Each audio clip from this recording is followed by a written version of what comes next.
Da da da da da da da da da da da da da da da da. Yeah, the keyword's Devour, so I just came up with something stupid.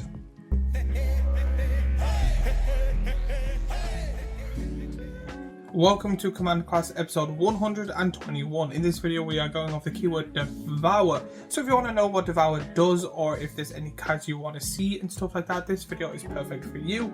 But before I go any further, a word from our sponsor, which is me and my small little Etsy shop, where I make t-shirts and hoodies with different designs and all that good stuff in multiple colours and sizes for people to enjoy. So if you like me and what I do and want to help out the channel, I want to help out while buying yourself something nice. First, again, you can like and subscribe and watch more and all that YouTubery stuff. And two, go buy yourself something nice. Etsy will be linked down below and pretty much all of my social media. So what is Devour? In this video I'll be going over what Devour is, giving a kind of brief, simplified version of it, and then showing off only cards because there's only one commander with this ability. Then give my thoughts and opinions on it, and then that's the video done. So what is Devour? This ability is written Devour X. As a creature with Devour X enters the battlefield, its controller may sacrifice any number of creatures in order to put X 1/1 counters on the devoured creatures for each sacrificed creature. So when I first read this I was like, oh, that kind of makes sense. If you devour, we'll say 10, your creature gets +10/+10. No. It is quite a bit more powerful than that and way more better in my opinion.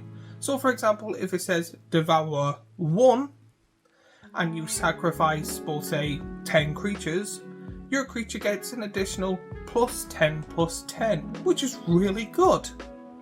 But then there's Devour 2 and then Devour 3, which I thought, okay, that means you may only be able to devour one creature, or two creatures, or three. No!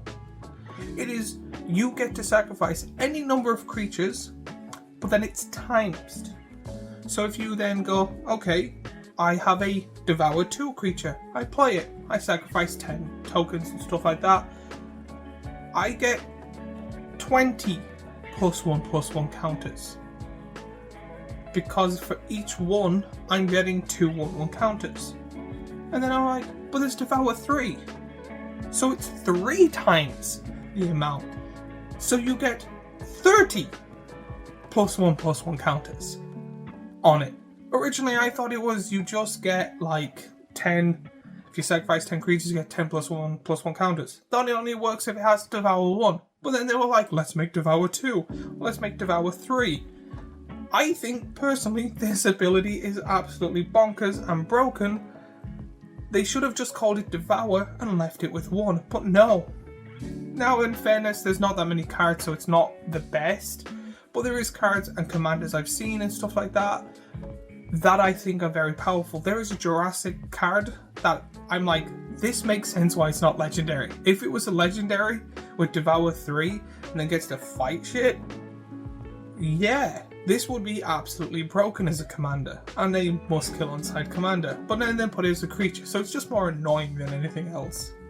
So you're probably wondering, what card is he on about? What cards have Devour? I've seen none of these Devour cards. Well, I made a short list of all the rares and mythics and great cards that have Devour, one of them being a commander that you're able to play, so if you're ever interested, you're able to build a deck. So if you've seen none of these Devour cards, here's a wonderful list of them. You get Thoramok the Insastrable, Bloodspore Thorax, Caelidra Helion, Feasting Hobbit, Fellbeast of Mordor, Myclophis, Predator Dragon, Prey Caesar Dragon, Ravagous Gigathorium, Ravagous Tyrannosaurus, Tarfiend, Vorkius Dragon.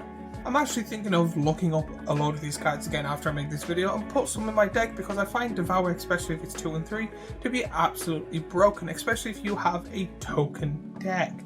I actually have an idea for a deck that I was wanting to run around for ages. It's a Wulberg sapling deck with the red card that has the Wulberg ability that you're able to have additional combat, so my plan was to make a big army of saplings and attack multiple combats. But now I'm thinking I might put that big massive Jurassic Park in it and just go, okay, I'm going to sacrifice all my saplings and have this big massive dino boy. I love that idea. I'm probably not going to do it. I make a few decks on Moxfield and then never actually build them. So if you're interested in that and want me to do a deck tech of how I would make it, let me know in the comments down below. But my thoughts and opinions on this fully is it is a very powerful ability that I think they're doing it right. I think printing it in little drips and drops every few years is a really good thing, especially if the game keeps getting more and more powerful and more faster. Eventually they might go to 4 and 5.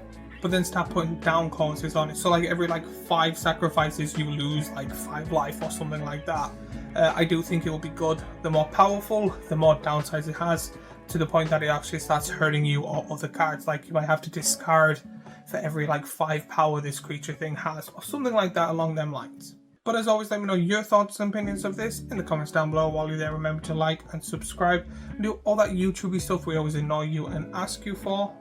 And if you like this commander class, I have last week's commander class here, a playlist of all the commander classes I do here, and a subscribe one here, and I shall see you all in the next video.